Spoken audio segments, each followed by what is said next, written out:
politics, business, sports, arts, music. Mike and Marty on the feed. Good morning, Bellows Falls and Keene, and welcome to the feed with Mike and Marty. Today we're here with Neil Allen and Ginger Driscoll, and we're going to be talking about Greater Falls Connection. But first, Marty, with local events. Local events. First of all, a huge shout out to all of the classes that participated in Alumni Weekend. Congratulations to the class of 2023 for entering the Alumni Association. Congratulations to all the alumni officers for yet another wonderful Alumni Weekend. A little bit of rain, a little bit of threat of rain during the parade, but everything went off well. So just a huge shout out to all the work that goes into that. At the Bellows Falls Opera House, we are continuing with The Flash. I was in the trustees meeting last night, and there's a lot of boom noises in The Flash. You could hear them downstairs, so I don't know what that tells you. Classic movie tonight is But I'm a Cheerleader. It's sponsored by the LGBT National Coming Out Support Hotline, and it's the continuation of the classic movie theme for this month, celebrating June Pride Month. So I watched the trailer, and it looks like it's an interesting movie. I'm trying to watch the trailers on the classic movies if I'm not familiar with them. Happening this evening, in addition to the movie, is going to be the relocation of the Wyndham Hotel and the Andrews Inn Marker. That's happening at 5 p.m., so you'll have time to go to that and then to go to the movie if you want to. I'm not exactly sure. I guess they're moving it out in front of the building. Is that? Do you know? I don't. They're moving it to be more visible, but more visible, but I don't know where. I know. I was like hoping someone could help me out on that, but it's going to be more visible. I'm not sure where, but more visible. This Friday is the first of the farmers markets here in town. There's going to be doing one a month here at the Hetty Green Park. So June 23rd, July 11th, August 18th, and September 15th. So come and check them out. They're still looking for vendors. There's still vendor space. And then also happening on Friday, down at Stage 33, starting at 7 p.m., Gail Golick will be premiering her final installment of her deep dive into the history of Andrews Inn. Reservations are recommended, and I pulled this off of Facebook probably 2 or 3 days ago, so there might not be seats still available. Saying you should get reservations by the 22nd. Doesn't mean that you still can't listen to the podcast. It doesn't mean that you still can't support it. And actually, Gail's coming on in July. I don't have the calendar in front of me, but she's coming on to kind of go over. I'm excited about that. And I have one kind of last-minute addition that I don't have an image on, but Keith Marks from Next Stage sent me information about the bandwagon happening this Saturday. It's down at the Putney Inn. They're actually going to have 2 bands. They're going to have a reggae band called the Human Rights, and they're going to have a 10-piece salsa orchestra called LPT. And I watched both of the videos for those, and I think if you have dancing shoes and you're looking to dance, then 6 p.m. at the Putney Inn is where you want to be for Next Stage Bandwagon Series. You can get tickets at the door, or you can get tickets at nextstagearts.org. Great. So, well, thank you guys for coming on, and welcome. And why don't we start with you, Neil? Tell us a little about Greater Falls Connections. It's been around a while, but it's changing, isn't it? Or so we've been around. I'm trying to remember the date. I think it was. No, I'm not going to guess. It's been a while. I know we'll be. It must have been 2006 because I think we're coming up on another anniversary soon. So it's been around, and there have been some changes, but it's still the same organization, and we still have the same goals and mission, which is to help the community with wellness and substance abuse prevention and community building. Great. And Ginger, you have a new role, right? So I do.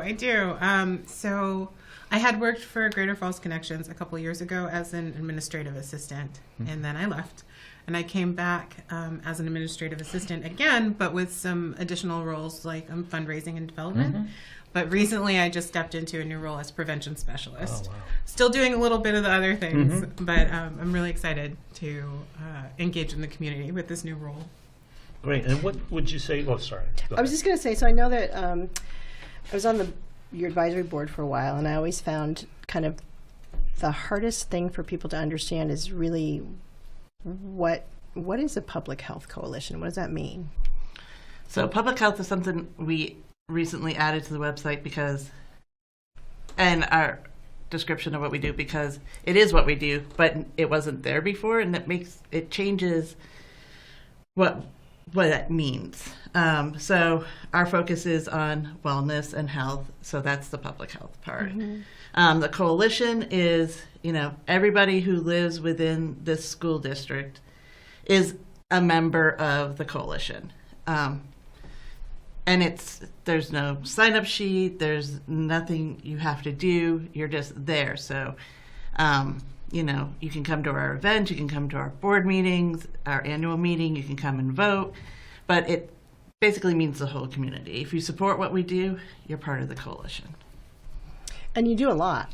I mean, and I think the key word to Greater Falls is the connections part. Can you talk a little bit about all of the things and agencies that you connect?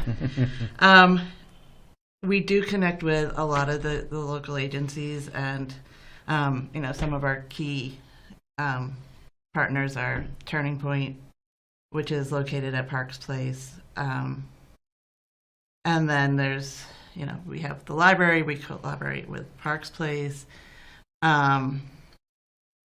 North Star. The list. If it's a public social service agency, we pretty much connect with them. But we also have connections around the state with other coalitions, and then with the different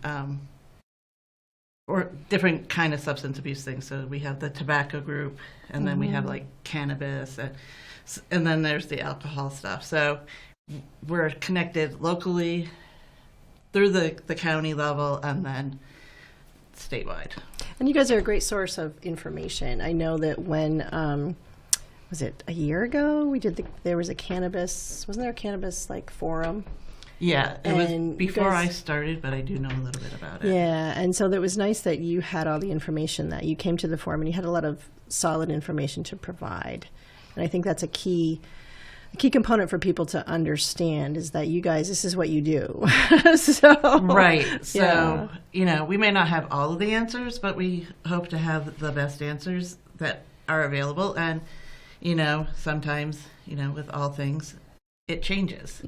So the cannabis stuff, that stuff keeps changing. So it's just a matter of, keeping up with what's happening, and if there's something new, making sure the community is aware of it and things like that. But yeah, so that's the big part of what we do, is we provide resources and information so that people are aware of what's going on, what they can do, and things like that. And the heart of what you do is with kids, right? The heart of it is targeted. Is that kind of like where your role really comes in as a prevention specialist, is helping, is reaching the kids to get to them before they becomes they have to go to Turning Point, I guess. That's a huge part of prevention, yeah. And our focus is with youth and their families, young adults and their families. And we work with data-informed practices to bring, to make the connections with our partners, whether it's in the schools or youth groups or parents, to get them the tools they need to prevent, but also to prevent further harm. We're not just saying hey, if you've never done anything, if you've never tried anything, you're ours. It's the whole community. And one of the things I kind of had an inkling of, but I'm finding more and more, is that all aspects of health, physical and mental, societal, really play a part in prevention. Nice. You look No, ready. you hit me. You hit what I was going to ask. I was asking sorry. about that whole the child connection and where you go with that. How about in practical terms? what sort of things do you do? Like I know in this building years ago, we did the whole free non-smoking zone, and we had signs, and you guys provided all the signs and helped us work through the whole thing. Are there programs like that you do, or how does that work? We don't really do programs as you would probably normally think of them. So like the non-smoking stuff, or no smoking stuff, isn't so much a program as it is just a part of the work that we do, and we can provide businesses, landlords, anybody with information on how to make your area a non-smoking area, and then help support that as it goes on. It's been more of I think it's more of an issue when it's a bigger company where you have a lot of people who, don't want to give up their smoking, and so helping them work through the process with their employees to get to a point where there is less smoking in the building area. So yeah, we do a lot of that kind of thing. So like I said, it's the resources and the information, and that's what we provide. And also being the objective, or like you have no skin in the game, right, when you go in. So then coming from that third party, I think when you're dealing with, if it's the employer saying to the employee, yeah, you can't smoke, then then you come in as a third party, and it probably goes a little smoother. And it's theoretically, it's not about necessarily eliminating the smoking, but we can also provide the organization with quit kits and other things to help their employees, actually give up the smoking. So basically, again, just tools to make everything easier. And so it's not about the elimination necessarily. I mean, we'd love it if nobody smoked. Right. It would be fantastic, but that's an unrealistic thing. So it's kind of the no harm thing where, you want to protect the most people, but you still have to be respectful of these folks and where they are. So it's, how can we get into the middle? Does that kind of tie into what you were saying with your prevention work? Yeah, it does. It is that a lot of what prevention work is finding out what problems people are seeing, what resources they're looking for, and helping them with the knowledge that we have about what resources are out there. So the quit kits are a great example of that. If somebody is looking to change their workplace, the quit kits can be really helpful. If an individual is looking to change their individual space, and the signs you mentioned have signs and know where to get them if I run out. And I have a ton of pamphlets. If you want to just have something that's out there in their place of business or, studio, whatever, that has various facts about quitting, that has information about what our partners and other orgs like 802 Quits. I've got so much of their info and that kind of thing. Yeah. And then, go ahead. No, I was going to say, you mentioned as we were coming in that you got an order of Narcan in, and I was wondering how that plays into what you're doing, and that's really important now, isn't it? It's really important. So Narcan, for people who don't know, is a way to stop an overdose of an opioid while it's happening, and having it available to people so that they have it on hand can turn a tragedy into an emergency. Yes.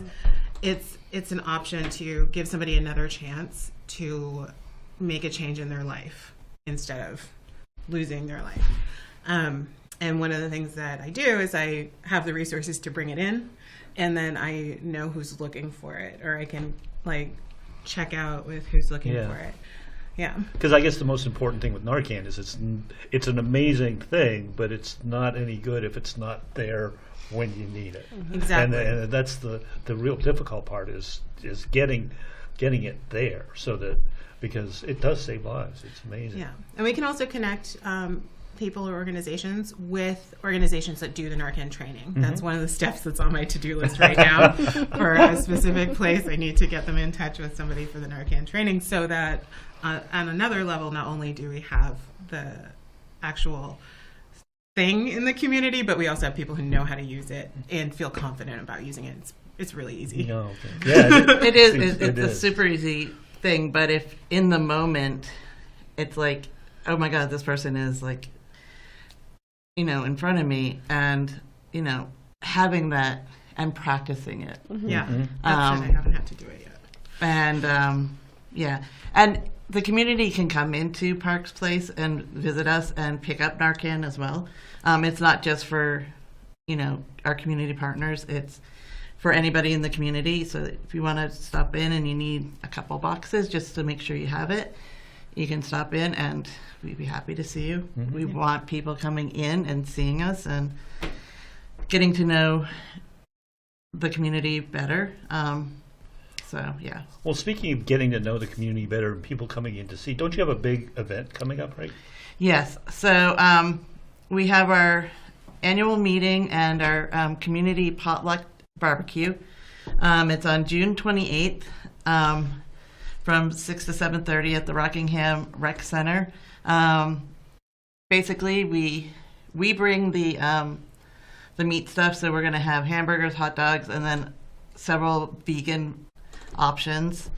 And we bring the drinks and stuff, and then the communities can come, and if they could bring a side dish or dessert, that would be fantastic. It's not a requirement, but it would be fantastic. So we do the barbecue thing first, and then we have our annual meeting.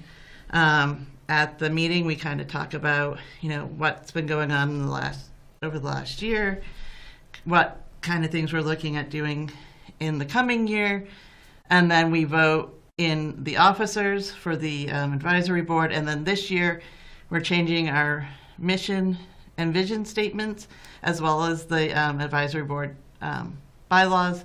So we need to have community members there as our coalition members to vote on those. So, and we're going to be giving away some door prizes as well. Ooh. It's So free. wait a minute, free food Free and I know, I was gonna prizes. say, free food and prizes. What more could Come you on. want?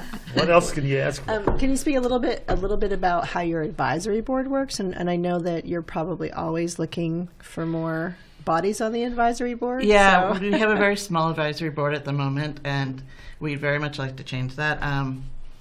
So it's a super simple thing. We have one meeting a month. It's the second Monday of the month at 5:30 over at Parks Place.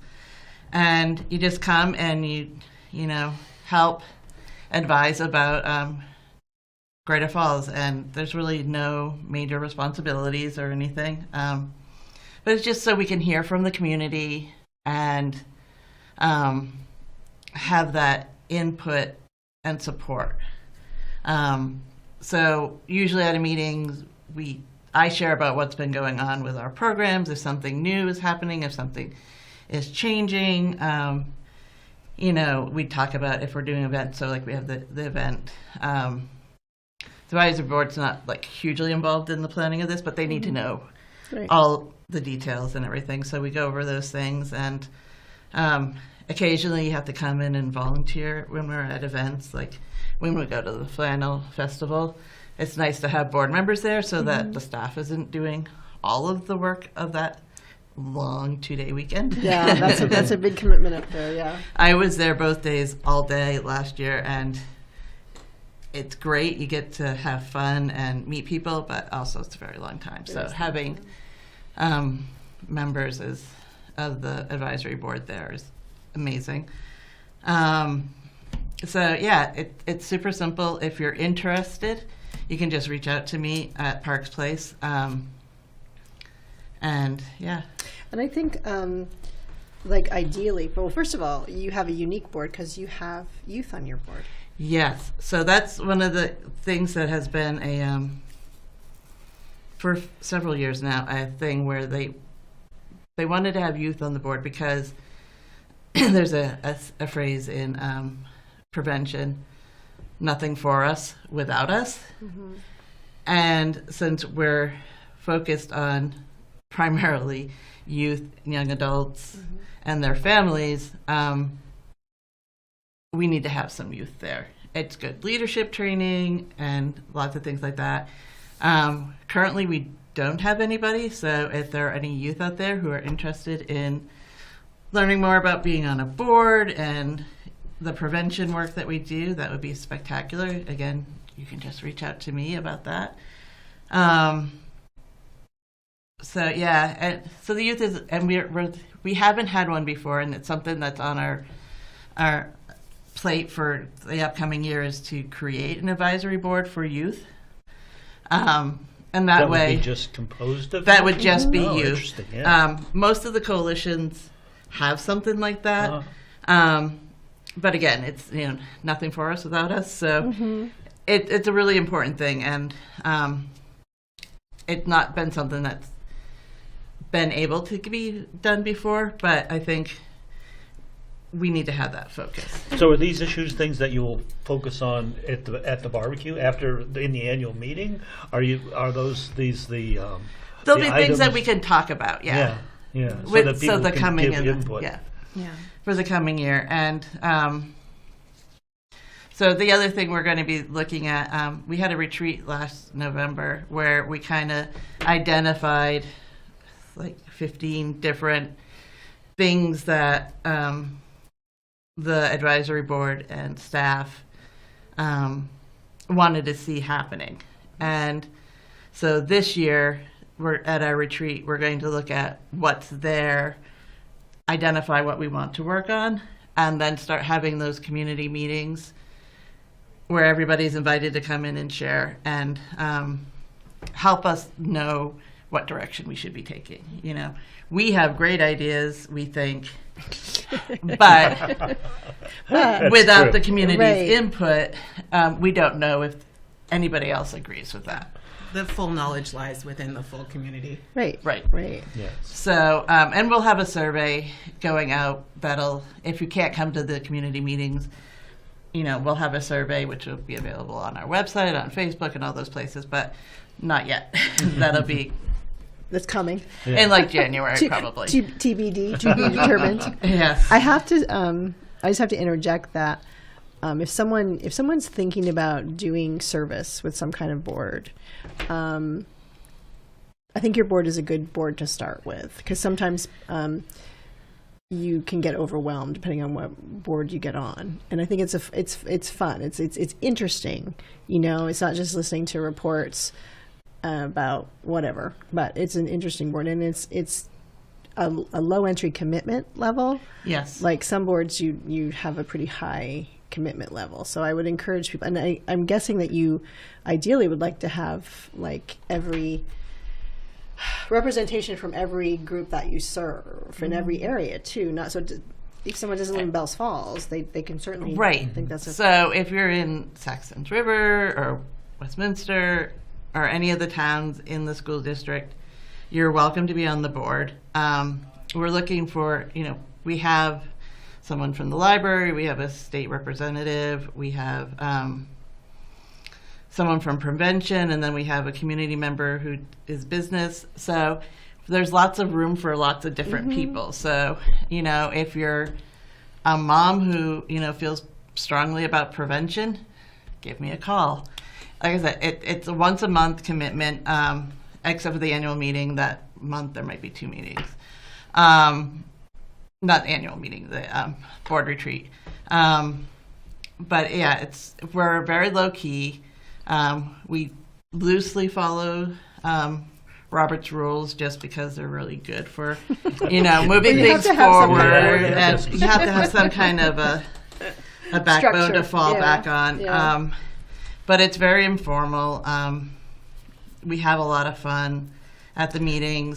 There's lots of laughter, and it's a good time. And it's nice to have that closeness. So like with the advisory board meeting from board member for prevention is Tomas O'Flattery, and he also ended up then also being kind of the religious aspect too, because he's a Buddhist monk. But he's great, and he's like my person that I can go to if ever I need to talk about what's going on the board, or not the board, in the organization with myself or whatever. So it's nice having that advisory board there and those people to kind of give that kind of behind the scenes support as well. So we are, I don't mean to cut you off, but we are, believe it or not, almost out of time. Oh my goodness. Yeah. So let's just finish with how can they best contact you? All right. The best way to contact us is by calling Parks Place at, what is their number? It's right up there. Yep, there we go. Yeah, we try to be prepared here. Yeah, so you can reach out to us through our website. We have, you can contact us there. You can give us a call. We're there Monday through Friday most of the time. So. And Ginger, you said that you could just stop by your office, the Narcan, if people are looking for Narcan. Absolutely. Awesome. And one of us will probably be there during normal office hours. And also on that website is a great opportunity to donate if you're so moved. There great. you're so moved. That's always Yes, a the donate good button. yeah. Hit donate. All right, we'll end with donate. All right, and with donate. That's it for this week. Thank you, community. And we had some sort of Matrix meltdown in the In the background. yeah. but We're now other than we're that, now we're doing Lord knows great. where we See are. you next week, Bellows Falls. Bye. We left Bellows Falls.